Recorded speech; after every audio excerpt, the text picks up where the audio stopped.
Good afternoon. My name is Stephen Mackey. Welcome everybody to Virtually Somerville. Today's edition is with City Council President Ben Ewan-Campen.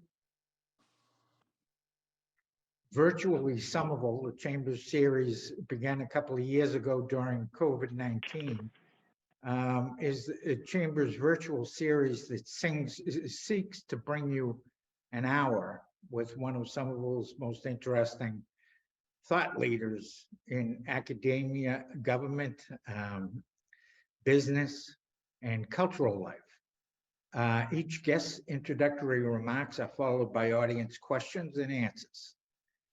Special thanks to our series sponsor, the Winter Hill Bank. Today's guest is new City Council President Ben Ewan-Campen.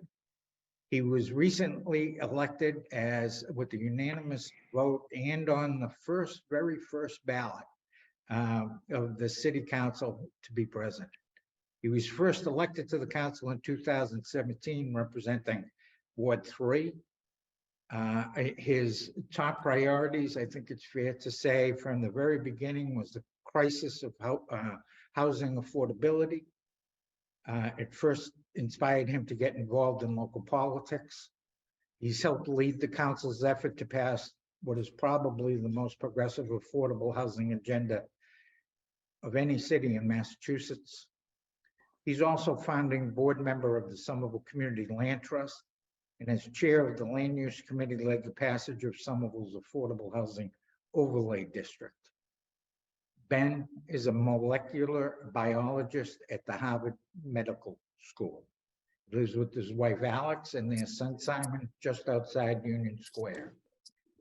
Please welcome, for what I hope is the first of many conversations between the Chamber and President Ben Ewan-Campen. Please welcome Ben. Thank you very much, Steve. And folks, I'm sorry, I'm having some trouble with my laptop, so I'm just going back and forth between this and my phone. So please, someone jump in if you can't hear me or anything like that. But is this working so far? Yes. Okay, great. So I know I've met some of you, but certainly not all, and I'm very thankful for the invitation. I'm Ben Ewan-Campen, as Steve said. I'll just give a brief background on myself. I mostly want to spend this on question and answer. I was born and raised in Cambridge, just outside Central Square. My sister and I went to Ringe and Latin. I went to college at Swarthmore outside Philly, where I studied biology, and that kind of set the course for my career, or so I thought. And after college and traveling around a little, I came back to Somerville for graduate school, and I did grad school in biology. And I thought that would be my career until 2016, when I got really involved in local politics and ran for office in 2017. At that time, I still am working as a postdoc at the Harvard Med School in the genetics department. And as Steve said, I was kind of brought into the process around affordable housing and around kind of large-scale real estate development and community negotiations. But I think, as all of you can imagine, you kind of take office with a set of priorities, but pretty quick stuff starts coming at you, and you have to become a kind of master of all trades, or at least kind of pretend to be, and try to find smart people who can advise you on all trades. So, as just one example, this week now as president, I serve on the school committee. We're interviewing 3 finalists for the superintendent. It's an incredibly important, probably the most important decision that the school committee will make, certainly this term and probably in several years. And at the same time, the city council is working through revisions to our city charter. So things that you never imagined before getting in office wind up becoming huge priorities. And I could go on for hours, but I think that the more valuable thing here would be for me to take whatever questions you all have. So again, thanks for having me, and I look forward to talking.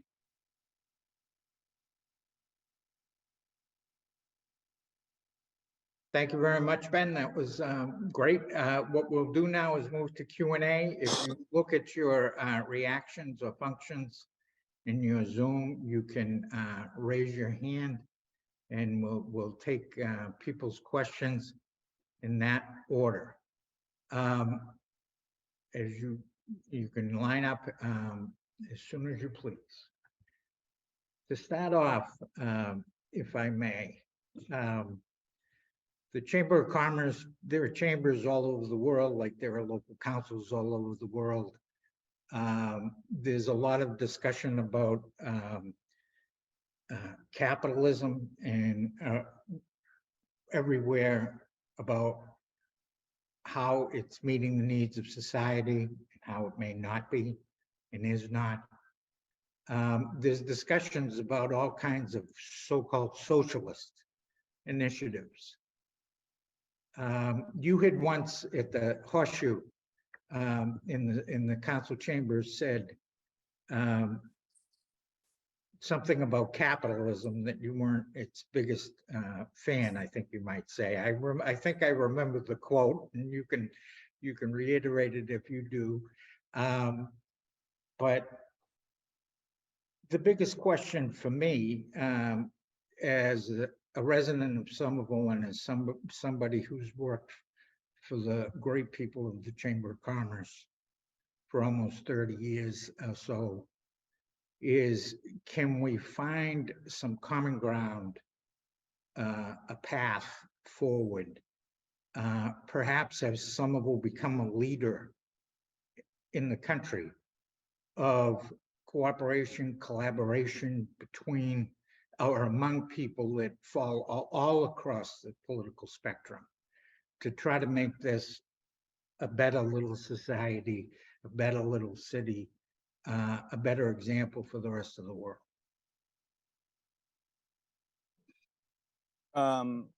Let me think. That's a big question. I appreciate it. I'd say that big picture, without question, yes. I love Somerville, and I think of this as an incredibly collaborative city where I don't know that our community represents the full spectrum of modern day American politics, but there's certainly a wide diversity of opinion. I mean, I think for me, what it comes down to, it's about inequality, wealth and income inequality. And I think Somerville, like Massachusetts, like many parts of the United States, the thing that concerns me the most is we have some of the greatest quality of life in the world. I think, on the global scale, if you're a baby born in Somerville, like my kid just was, you just won the global lottery. And then at the exact same time, living next door, you have people who are facing kind of just unimaginable challenges and hardships. And our role in society and at all levels of government, I think, is to make sure that basic human rights are provided: housing, education, clean environment, access to information, things like that. So that's how I think about it. And obviously the levers of power at the municipal level, at the city council level, it's pretty hard to get at those macroeconomic, geopolitical, historical forces, whatever you want to call them. But I kind of, the mental image that I often have is we have these kind of tsunamis coming at us of large scale macroeconomic waves coming at us. And it's our job to try as much as we can to push them into helping people who are getting screwed over.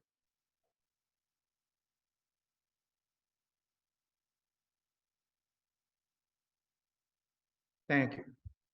I'd like to ask if anybody else would, maybe I'll go to the chairman of the board of the Chamber of Commerce, Adam Portney. Sure. Hey, Ben, how are you? So I guess my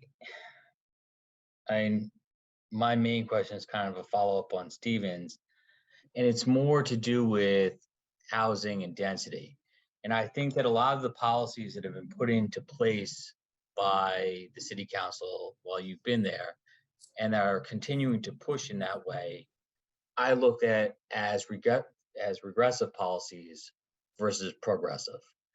And I see it that way because we are having less housing being built because of the policies that are being implemented. That's been told to us by the city hall. And so by doing that, we are creating less roofs over heads. So personally, I would like to see everyone in Somerville that needs a roof over their head get a roof over their head. But because of the cost of building those things and the weight being put on the developers to build them, we are getting less housing built. So how would you go about changing that to a more progressive policy that would create more housing?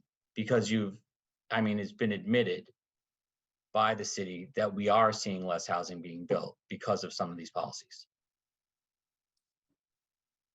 Well, I guess I don't totally agree with the premise that policies that the city council has supported have limited the amount of housing being built. So I'm maybe we should get more into detail on that.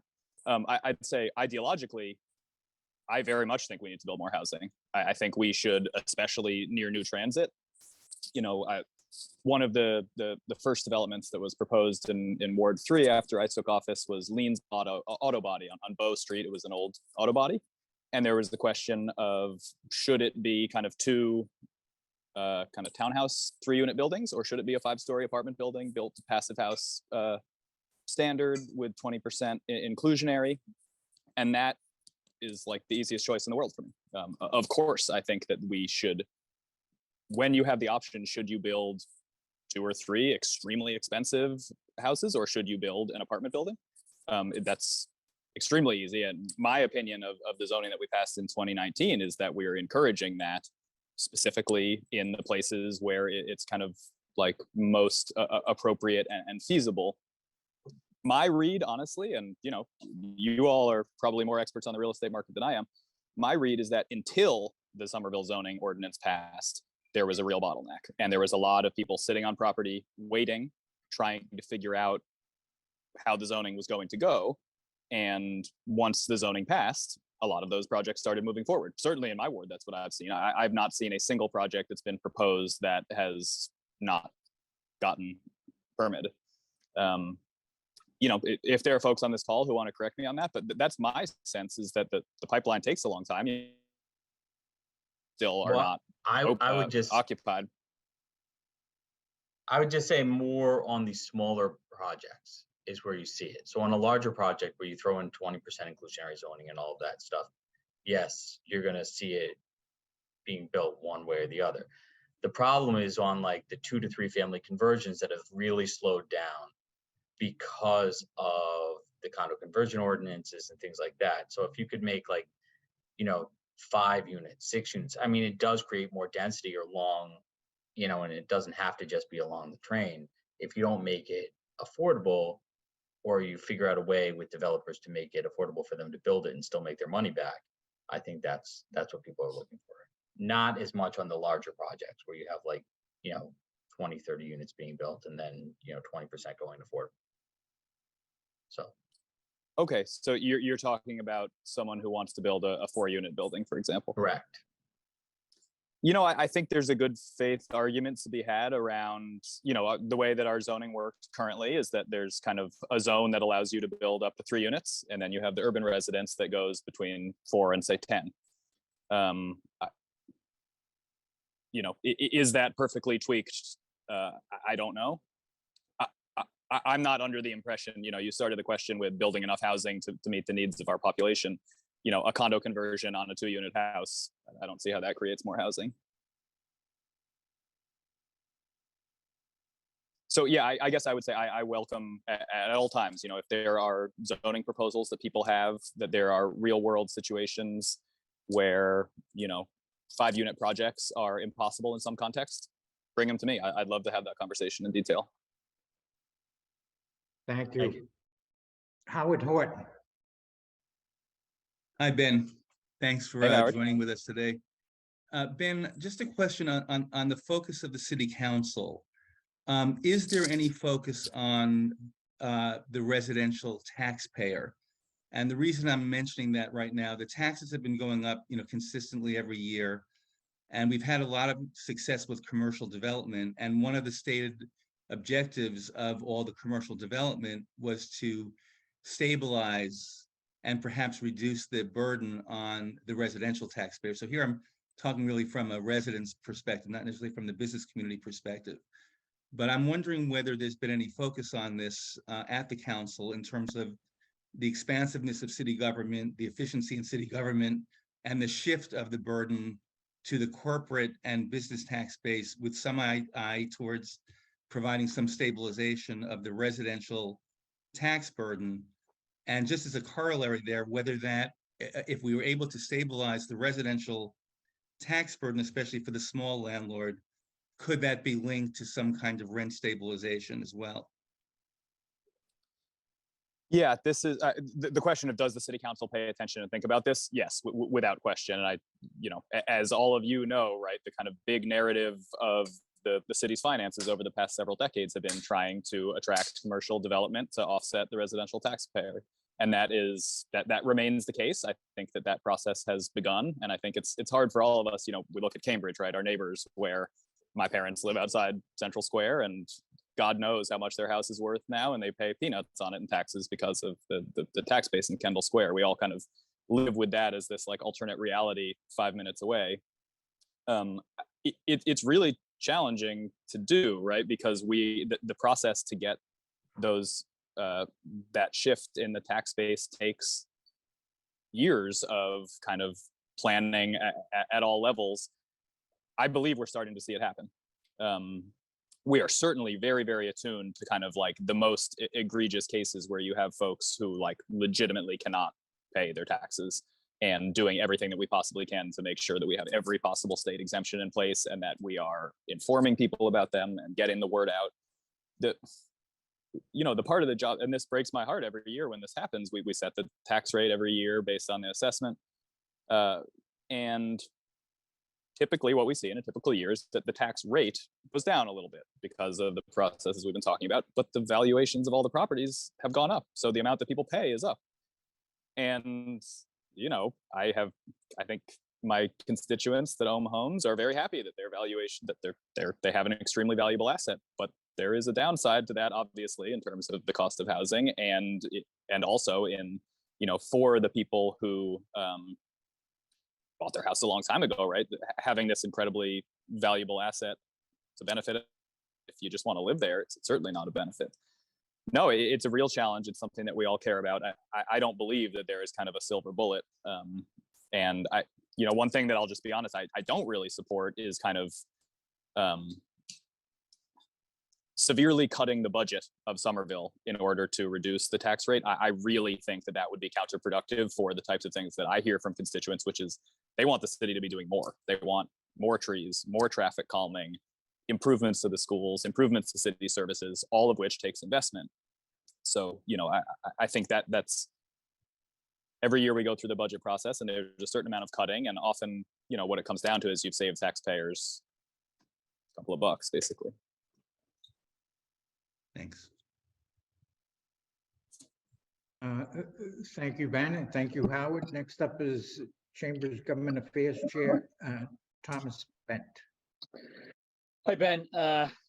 Thanks for coming today. Sorry you're not seeing my beautiful face. I'm having my computer wouldn't do the microphone, and for some reason my cell's not doing video. So I get technical problems on both ends today.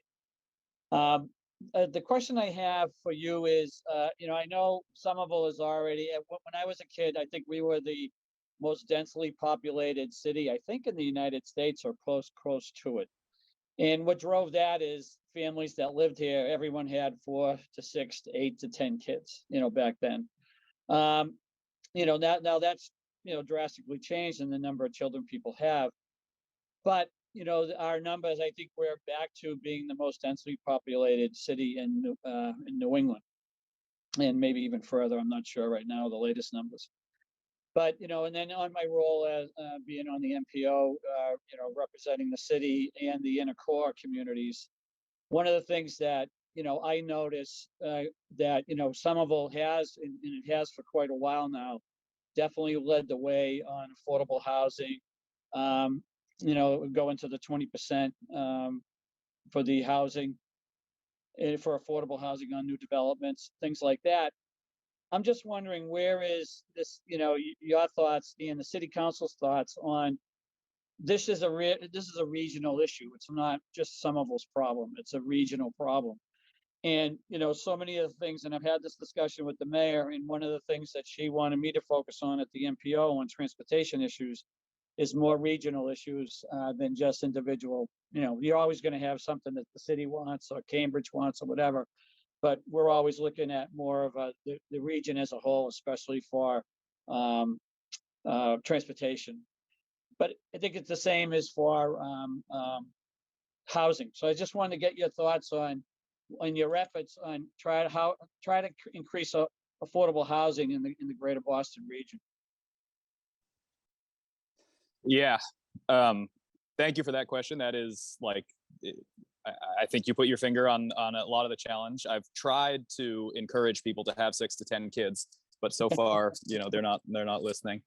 No, it's interesting. Just before I get to your question, I was recently looking at the census data, and the Somerville population went down in the last couple of years. I don't know if that's by 2,000 people or something. I don't know if that's a pandemic thing. Maybe someone on this call knows what's up with that. But I thought that was surprising to me. Yeah. And I wonder what the case is. Look, it's obviously a regional issue. I mean, Somerville, we could double the size of every single building in the city, and it wouldn't make a drop in the regional demand for housing. I mean, I think, I don't know if any of you are familiar. I grew up in Cambridgeport. I often think about this as an example of, there are people, right, who think building new housing will make no effect on housing affordability. And then there are kind of extremists on the other hand who think it's purely about you build densely. And I always think of Cambridgeport as a place that kind of proves and disproves every argument that I've seen around this, where on the one hand, I think Cambridgeport, if you walk around that neighborhood, most people would describe it as kind of a low-rise kind of neighborhood type place, brick sidewalks, families, kids on the street. If you actually look at the buildings, there are a lot of really dense houses. There are lots of apartment buildings. There are tall apartment buildings. It's, I think having dense housing mixed in has not at all kind of negatively affected the neighborhood character or whatever people say. At the same time, it certainly has not made it affordable. I mean, it's just astronomically expensive to try to buy a house there. So I think of it kind of as someone with no power over regional housing planning. It's something where we clearly all need to be rowing in the same direction. And I hope that, Somerville can be a place that lives our values and kind of tries to approach this as sensibly as we can. So you all may be familiar, the state recently passed what's called the MBTA Communities Act, which is like a set of statewide zoning requirements in order to remain in compliance with, state funding opportunities. And I think Somerville, it will not be a huge challenge for us to become compliant, but my sense is for a lot of communities that really, really resist new housing construction, it's going to be a big change. And I would say probably a positive change. I mean, I do think that, building a little bit of multifamily housing in the suburbs, it's going to make a big difference. So I think, for better or for worse, the State House will not do what I say. But I completely agree that it's a regional issue that Somerville cannot solve alone, but that doesn't absolve us of the responsibility to do the best job that we can. Yeah, thanks for that. Yeah, one of the things that, and I know on the MPO end is some of the transportation decisions we're making is, looking at whether those communities are, buying into, creating more affordable housing. So I know that's one of the issues that do come up when we're making some of our decisions. So it kind of ties into what you said before, what the State House has passed. But thanks for that. Looking for hands, so please don't hesitate. But Jack Connolly, there you go. Oh, all right. Thank you, Ben. Thanks very much for being on board today. I know your time is tight, especially with dual responsibilities. So I appreciate you being here. I just wonder where you are with the City Council's special committee on the charter revisions. I understand they're proposing some big changes like making 16 to 17-year-old voting, additional funds for your city council, an attorney that will represent the city council, and also I believe, is a proposal for a 4-year mayoralty term. And what is your thinking on some of these proposed changes? And then secondly, what are the potential chances, since this has to go as a home rule petition to the State House, of those changes being enacted? Thank you for that, and thank you also. I read and appreciated the feedback that you gave at our public hearings on this. So, just in case anyone is not familiar, the city over the last several years had a kind of task force working group of community members, kind of subject matter experts, members of the administration and the city council, to come up with recommendations to revise our charter, which is the kind of the document that lays out how our government functions.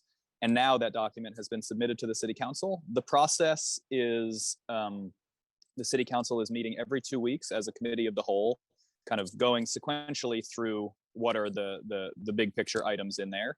And our hope is to get to a place where we're in agreement with the entire council, the mayor's office, and that we can pass something up to the State House. There are a few different kind of, as I understand it, procedural ways to get it through the State House, basically kind of allowing the State House to make amendments that either then come back to the city or not. And ultimately, I believe it's sort of up to the State House whether this winds up on the ballot. My opinion, it probably should. It's a big change.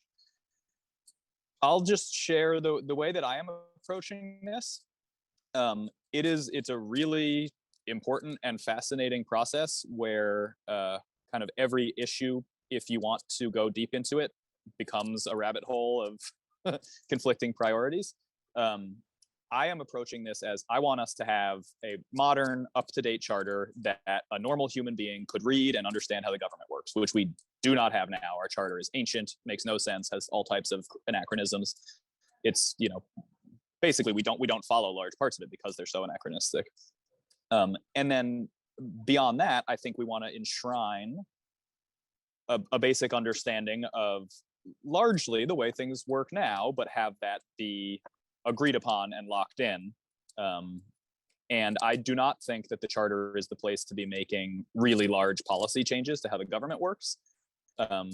I believe that those things should probably go through a ballot process. So you raised the 4-year mayoral term. I think there are honestly strong arguments in favor of it and strong reasons to be concerned about it. I myself am not kind of prepared at this point to just support it based on what I've heard.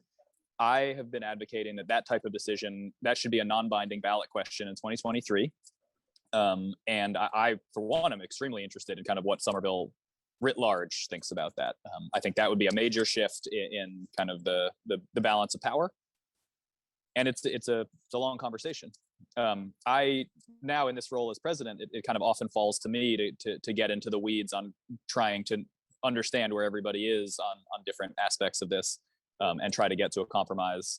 My view is this process, the only chance we have to get it done is for the council to be in agreement and for the mayor to be in agreement. There's no such thing. Unlike a regular law, there's no such thing as like a veto and then a veto override.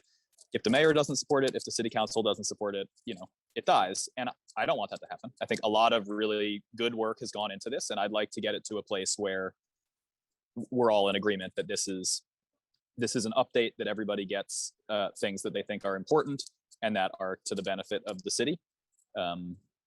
And the process has been very illuminating because each issue, I've spent the last week actually going back and forth about exactly how should the process work for the city council confirming appointments of department heads, which is, I think everyone's eyes will probably glaze over, but it's actually been a very kind of like interesting and thought-provoking week, and I've been reaching out to cities all over the region, how they address it.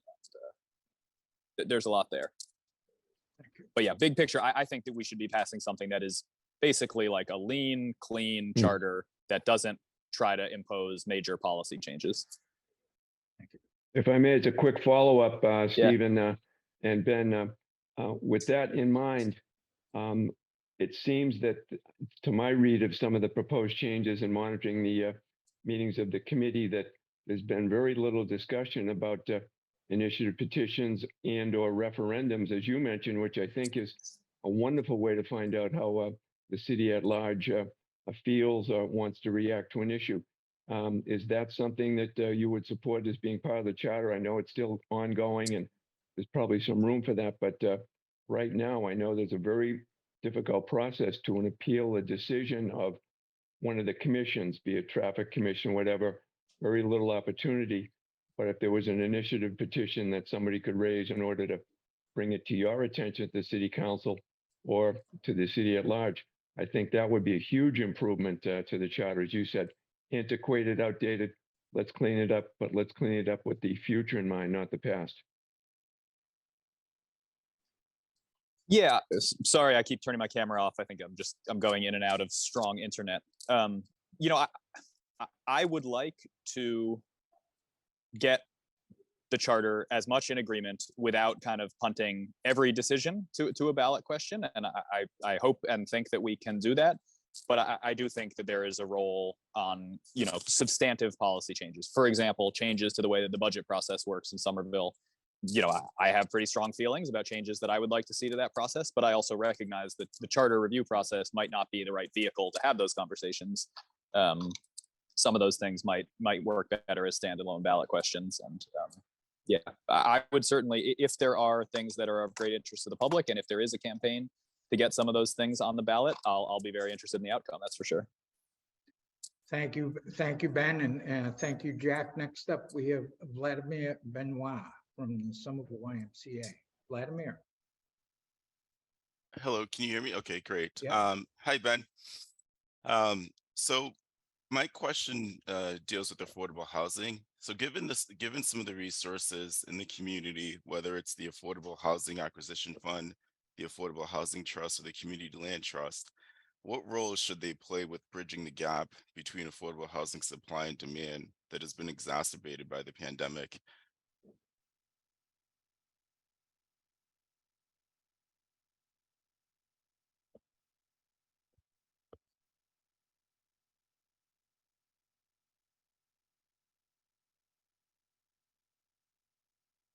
Can you all hear me? I'm sorry.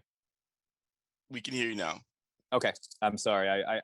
I believe that I caught your question, which is kind of the role of city funding and policies to bridge the gap between the private market and the needs for affordable housing. Is that right? Correct. Yeah. And then I guess just to kind of layer into that, if you could also talk about, I guess, the role in terms of prioritizing how those resources are going to be distributed, whether it's between nonprofit versus for profit, and also just on the demand side as well. I think, first of all, nice to see you. Thank you for that. I think how do I phrase this? For me, there's kind of the way I wish things worked, and then there is the reality of, you know, the modern day housing business. I think in the modern day reality of housing construction, there is just no question that if you're going to be building deed restricted affordable housing, that is going to involve the local and almost certainly the state government, probably the federal government as well, the tax credit system. I wish that process was not so onerous and that there were kind of easier ways for the market to make it happen, but I haven't seen them. I haven't seen that happen. So a big part, you know, you mentioned the Housing Acquisition Fund. This was something that I was really involved in helping to set up. The idea is that, you know, every once in a while, a nonprofit already owns some land and is, you know, they just have to put together funding to build a project on. Much more commonly, what happens is there's kind of these fast-moving real estate transactions where someone's looking to sell, and a nonprofit with more nimble financing could actually probably get in and make a, you know, probably below market but reasonable offer. And if you had a seller who was interested, you know, you could make those deals happen. Until kind of now, the city of Somerville has not been in a position to help with those. You know, we could talk about why. My understanding is that kind of until recently, the Affordable Housing Trust in Somerville has been operating from a position of scarcity and kind of really limited funds, and really wanting to kind of not be engaging in risky, you know, more risky investments, but more kind of being a backstop on projects that have already basically gotten to the finish line.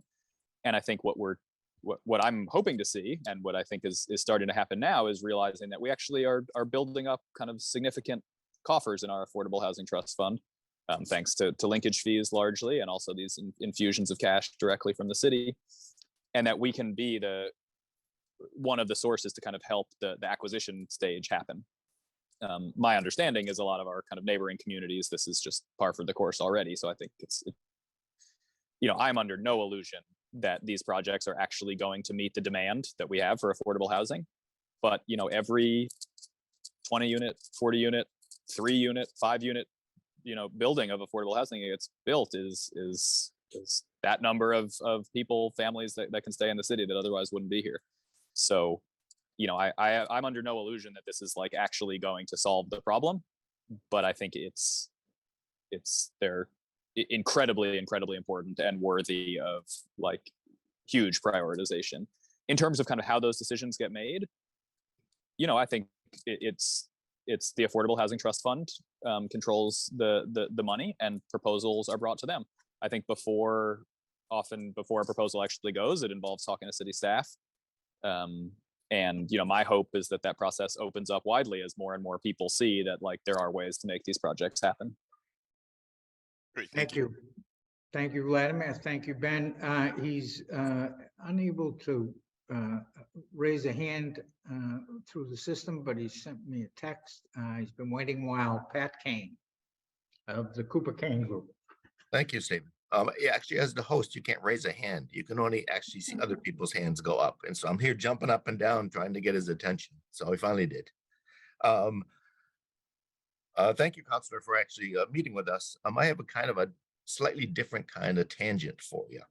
And that is the city council is really good at writing regulations and board orders and all this stuff. I mean, I wish they would do more incentives instead of regulation, but they do lots of regulation. And then the administration seems to kind of ignore you. A prime example is Adam's favorite topic, which is that god-awful crosswalk in front of the Star Market on Beacon Street. I mean, the city council's passed 2 or 3 resolutions that says, hey, get rid of it. And the administration kind of goes, so what? Go away. Do you have any great magic bullet or any great idea on how to get the administration to listen to the city council's wants? I'm ready to announce here today that I will vote down the entire budget if they don't fix that crosswalk in front of the Star Market. So thank you for that. No, I'm not here to carry water for the administration, but I will say I would characterize it a little bit differently from them ignoring us. I mean, I think that, not to use an extreme metaphor, but crosswalk, street safety, this is a perfect example. I think of it as kind of, it's like an emergency room where there are so many really high priority problems in the city. And then the city has to triage, and the city has to make, I can't even begin to imagine how much money it would cost to actually fix all of the problems that we have, all the crosswalks, all the street safety. So, immediately you're in this situation of how do we prioritize? And that is, of course, a political process. I think we all hope that it's also really driven by safety data. So, for example, I think it's blatantly obvious that the most dangerous parts of the city for pedestrians are around the state highways, what we call the corridor of death, right? The McGrath, the Mystic, and the Alewife Brook. And just speaking frankly, like there's not a super organized constituency advocating for those changes. So, I always remember that I represent Prospect Hill, among other places. And several years before I was on the council, the city started doing these traffic calming petitions where a group of neighbors on a street could go get signatures and petition the city for a traffic calming study. And I don't remember the exact number, but the large majority of them came from Prospect Hill. And that is not because Prospect Hill is the most dangerous part of the city. It's because it's one of the most kind of organized parts of the city. So look, these are my constituents, and I believe there should be traffic calming on all those streets, and I fully believe it. But there's also a part of me that's like, we can't purely listen to, the organized constituencies. We also have to look at where pedestrians are getting killed and hurt, right? So on traffic stuff in particular, I think it's always, and you'll see me and every other counselor doing this, like if there's an issue, like we will do everything we can to get it on the administration's radar and push for it and bring constituents in to talk about hair-raising experiences they've had. And that's what all those board orders are. They're not brought in cynically. They're brought in as this needs to be paid attention to and it needs to be part of the queue. And then that kind of goes into the semi-black box of the administration, figuring out how much money we have and how we can fix all these problems. So, that's the like giving the administration a lot of credit view. And I do think their mobility staff, they are heroes in my opinion. They're really punching above their weight in terms of like staffing and resources. So I try to give them credit when I can. But yes, no, there are so many crosswalks. I mean, it's just I walk around with a stroller all the time now. So I got a 2-year-old. It's like I'm on. Yeah. I have like a infrared camera for like outrageously difficult sidewalks now. One of the things, if I may, Pat, did you have any follow-up on that? No, sir. Thank you. Thank you. We have a few people in the queue, but I have to interject at this point. There is, in a related issue, there is the comprehensive redesign of streets that's going on. And I want to make clear that this is not a chamber. I think you have one of the most progressive chambers in New England here. And we've been favorable toward lowering speed limits. You can go back to Brad Rosson's predecessor. We were asking about bringing speed limits down so that cyclists and pedestrians would have more of a chance of surviving. And we believe that speed is the key. That doesn't mean the speed bumps are popular necessarily. We think you can do it with simple education and signage. But in terms, if we want to make a comparison to zoning's been around since for 100 years. And zoning has established with the state law, sometimes with federal legal intervention, the federal, state, local level has crafted an approach to dealing with zoning issues. And it involves staff, boards, planning board, ZBA, city council, the administration, and planning staff, and community in terms of public hearings and requirements on notices and everything. So we have that whole apparatus for all of us to participate. When it comes to the street, Brad Rosson, the mobility director, will point out that the streets are 25% of Somerville. So we have 75% of the land in Somerville under the zoning paradigm. The streets are not under that paradigm or anything like it. We have an appointed authority, someone from police, fire, DPW, somebody appointed by the mayor, somebody representing the city council. But that board, that traffic commission that makes most of the detailed decisions, and in a comprehensive review, so many of those decisions, is not required to have a public hearing. If you want to open 2 feet in the sidewalk, you must have a public hearing. If you want to do a mile of comprehensively redesigning the street, that traffic commission does not have to have a public hearing. Do you think that perhaps, understanding that Amsterdam kind of went from a last to first in the world in terms of being a cycling city, took them 50 years to do it, they will tell you. Do you think that Somerville should look now at the idea of having public hearings when it comes to a comprehensive redesign of the street? So just so I have this, Steve, you're saying that the chamber is officially on record saying you want more government regulation and public process. Is that right? We want. No, I'm just kidding. Just kidding. No, to answer to answer your question, I think that it's a hard line to balance. Look, every time that there's been a major street change in my ward, there has been an extensive public process. I'm very, very well aware, though, that there are many people who are not aware of that and are not, like, they're angry about it once they see the outcome. The street redesign process, in my experience, it's extremely heavily regulated by state and federal law about what you can and can't do on streets. But, I'll give you an example. The big project in my ward is the Spring Hill Sewer Project, which has a huge street redesign aspect to it. I was at meetings with hundreds of people in person and virtually before and through it, and there was certainly not consensus, but there was very legitimate public input. And then after the fact, when issues would arise that people who hadn't been at those meetings but would show up later, I would put together meetings with city staff and with constituents to try to work through stuff. There's, in my opinion, a huge amount of public process. That said, I still get emails constantly from people who've never heard of the project, right? Like, they don't know what's going on, and it's tough. It's tough. In my opinion, we do the best we can. Try to go above and beyond, but it certainly doesn't always get there. I'm sure you're aware, but we get slammed, 50-1 the other side of people saying, like, for the love of God, please put in a bike lane here, please put in a raised crosswalk here, please slow down traffic here. That's easily the most kind of constituent output that I get, is people like begging for street safety redesign. I appreciate your community engagement and your consideration of this one. I don't want to sidetrack the hour, but I just say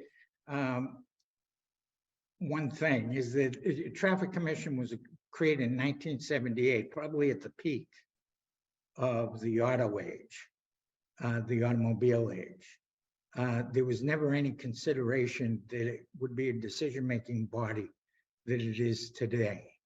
So I'd ask you and others to consider whether 25% of Somerville should continue that way, or whether we should show the rest of Massachusetts that maybe you should consider it the way you do other land and have a more face-to-face between John Q. Public and the decision makers, which right now are the Traffic Commission. But with that, we have four people lined up. We'll go with Sean Selby, Arrow Street. Sean. Thanks, Stephen. Hi, Ben. Thanks for coming to the chamber and talking to us. I'll echo Stephen's comments almost an hour ago. I hope you can continue doing this. I think it's a valuable dialogue. I was able to watch your remarks to the council a few weeks ago, and in the one where you referenced the Dickens line, best of times, worst of times. And I have to say, I really appreciated the analogy, I guess you could say, or the mechanism of describing where we are. And I thought you did a really nice job of threading that needle and describing, the state of the city, the state of the country even. And it made me think of when I first moved to Somerville back in the late 90s, which I think by New England law makes me still classified as a newcomer after 25 years. I think I have that right. But when I moved to Somerville, everybody still called it Slummerville. And it's no longer Slummerville, it's the Ville, or it's something cooler. And remember back then, it was the time when the Assembly Row was basically Home Depot and Good Time Emporium. I think if you reach way back to recall that. In other words, there was a lot of development to come. And the reason what your comments made me think of was, we've come a long way in those 25 years. There's a lot of talk of the success of Somerville, and yet there's this sort of inequality or the housing struggle that you described. And then you went on to describe a scenario where you had a meeting with a landlord and a set of tenants who were basically being forced out, it sounded like. And the landlord sounded like quite a bully. And that also made me think about my particular neighborhood. I lived in Ball Square until recently, but my neighbors across the street is a Portuguese family who's lived there for several decades, raised their kids there. They still live there, take impeccably nice care of their house. Behind me is a Greek immigrant family of limited means, I would say, but they're landlords to the 2 extra apartments that they have in the house. Again, they take really nice care of the place. And then my other neighbor is a guy who grew up in Somerville. His mother still lives on Hall Street near Davis Square. It's this real collection of people, and all 4 of us are landlords. And it struck me that the story that you told was of this bully who, is not being cooperative, and his tactics seem sort of laughable to me, honestly, but with the NDA stuff. But I felt like I needed to say, I understand the power of a story to illustrate a point, that we have a housing crisis, that people are being displaced. But there are a lot of good landlords who aren't displacing people, who are taking care of their properties, who are taking care of their tenants. And I think it's important to note that if we're to create this better city where there's great jobs, there's great places to live, our families are safe, we're able to raise kids safely in the streets, that we need to work together, kind of like also what Stephen was saying at the very beginning. And if you were able to just reach across, there's a lot of landlords on this call, I know, today, that I think we could work together to create the sort of better regulations and alliances to create all the things that you're hoping for, and that I think all of us hope for as well. So just a request, like more than a question, I think. No, let me say, I really appreciate that. I agree with you 100%. I now own a home, but I rented in Somerville for a long time before that. And I had landlords who, I didn't love all of them, but they were good to me. I mean, they were good landlords in the scheme of things.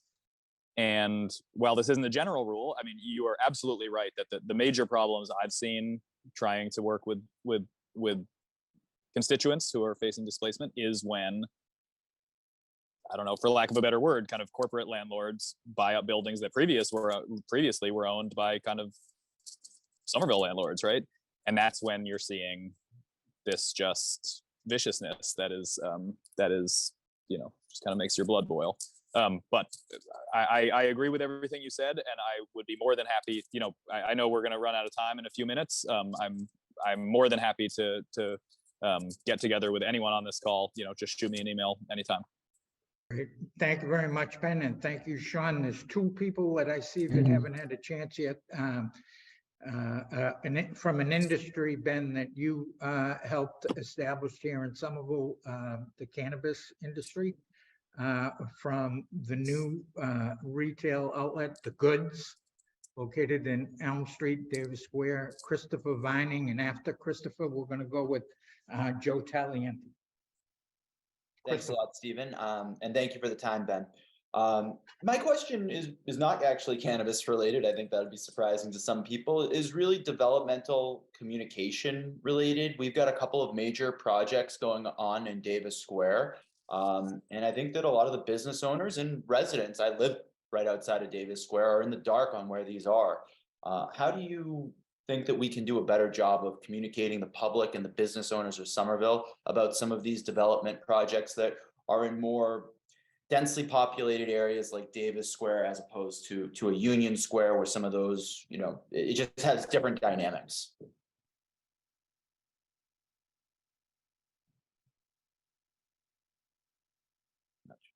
Can everybody hear me?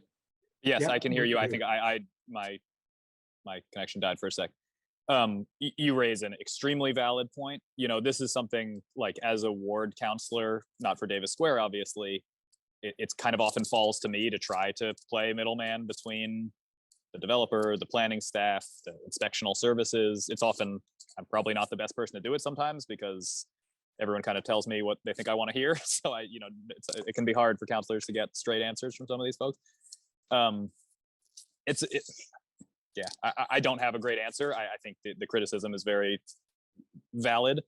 a lot of these projects, there's a huge amount of community process during the kind of planning meetings, and then you don't hear anything for a long time. And sometimes it's because, the developer's having trouble lining up financing, and et cetera. Sometimes it's because our inspectional services department is wrapped around the axle on some aspect of their proposal, sometimes for a good reason, sometimes not, right? So and the kind of nuances of that can be, I think, hard to communicate to the public.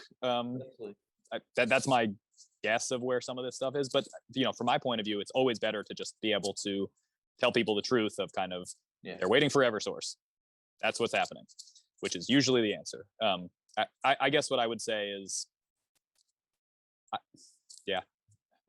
it often kind of falls to the ward counselor, and that can be a huge workload, especially when there's a lot of development. So yeah, and I mean, as a business developer myself, I think if we put a little bit more onto the developers, or a requirement that they would probably be forthcoming with communications to the public. I know that, something that we were really, as we got this business off the ground, we looked to our community. We worked with the Chamber of Commerce and our local neighbors, and they had some comfortability with us through that process. And, so if it's something that could be put onto the developers, where they have monthly, quarterly meetings, where we can at least get a lay of the land and understand what might be happening in the near and long term here in Davis or other communities of Somerville, I think it would be very helpful.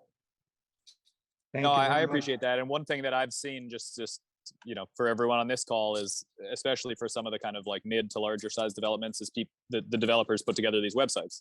So it's obviously kind of their side of the story, quote unquote, but that can be helpful for constituents of just kind of construction updates. And Thank you, Chris. Thank you, Ben.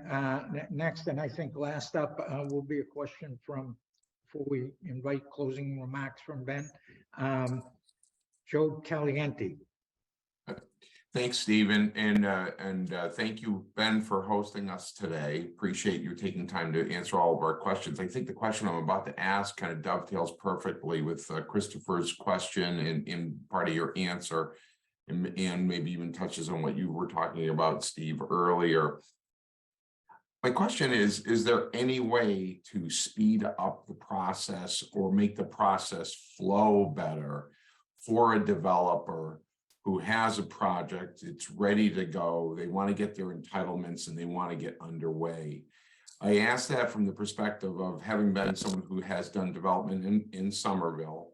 Myself, over 20 years ago was the last project I built, but I still work and communicate with a lot of the developers in town. I know recently I was on a event of this type hosted by Steve a few months back, and there was a gentleman on whose company wanted to build a life science development, and I think it was in Assembly Square, and he had his team had budgeted something like 3 months or 6 months in order to get the entitlements, and it took, for various reasons, it took them 12 months to get the approvals. And by the time the approvals came through, interest rates had changed, economic dynamics had changed. And so instead of getting right underway with construction, they paused the project. And so whether or not or when they will commence construction remains to be seen. But for me, I look at that and I say, and of course, this gentleman, as he was explaining this, with a certain verve of frustration, understandable. But for me, what I see is this is such a lost opportunity for the city. The city would benefit so much by the construction jobs, the obviously the tax revenue that would be coming into the city. So, maybe I'm giving you a huge question, Ben, that you can't answer on your own, but is there any way to make this easier or smoother or faster or more fluid? I think that's the best answer that I could probably give from where I sit, right? So I'm a ward counselor. I represent the community during these processes, and if I was a developer, I would probably just be maddened by the community process in Somerville, but I'm not, right? Like I'm the representative for these people who are often have issues, either big or small, with proposals. What I would say is the thing that I think makes a big difference is having community support. And I know that that's a amorphous term that can mean a lot of different things in different contexts, but I would just say, you know, when I've seen projects come forward saying, we have the support of the neighbors, we have the support of this, you know, local nonprofit that we've partnered with, we have the labor trades are in support of this project because we have a reputation for, you know, working with qualified workers and you know, paying good wages. We do local hire, et cetera. Those, I'm not saying those projects just fly through, but there's way less friction. You know, huge parts of the process, I think, are overseen by various independent parts of the city. You know, so you have your various boards and commissions and staff. And, you know, speaking frankly, like there are a lot of proposals coming in, and it's a lot of work to get through all of them. So I think that is where some of the quote unquote bottlenecks are.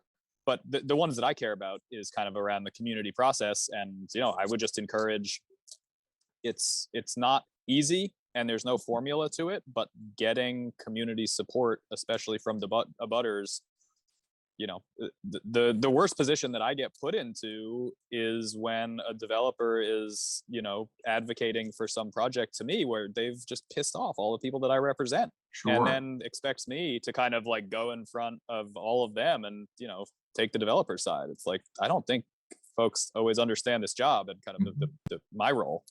So, you know, I try to explain to people, like, this isn't, I'm not kidding, right? It's not an act. Like, if you want me to support it, then the people I represent have to understand where that's coming from and why I'm in a position of supporting something.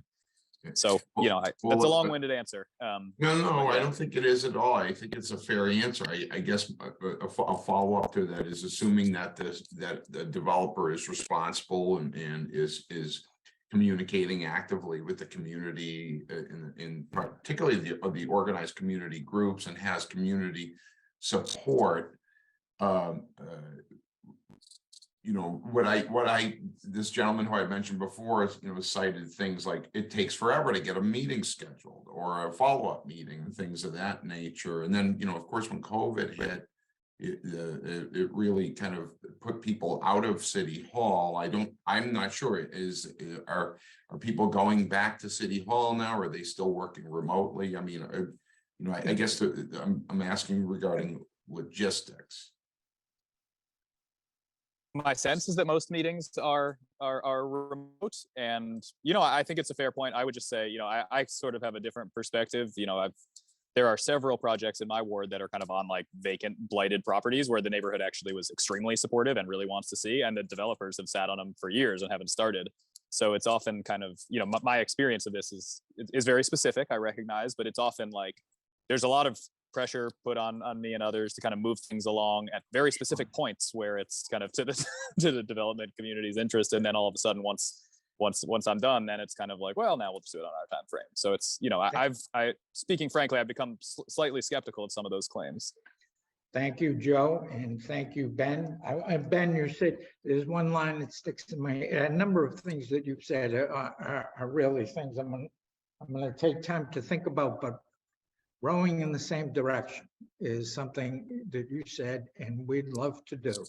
But before, and hope we can discuss doing that before we get on the river on a particular issue. But we'd like to row in the same direction. We look forward to working with you in your leadership as the president of the city council. We appreciate your immediate reaction to join us in this kind of conversation, and we hope to do it again and do other ways, improve from the chamber's standpoint our communication. So thank you very much. I'll give you the last word, and then we're going to say goodbye.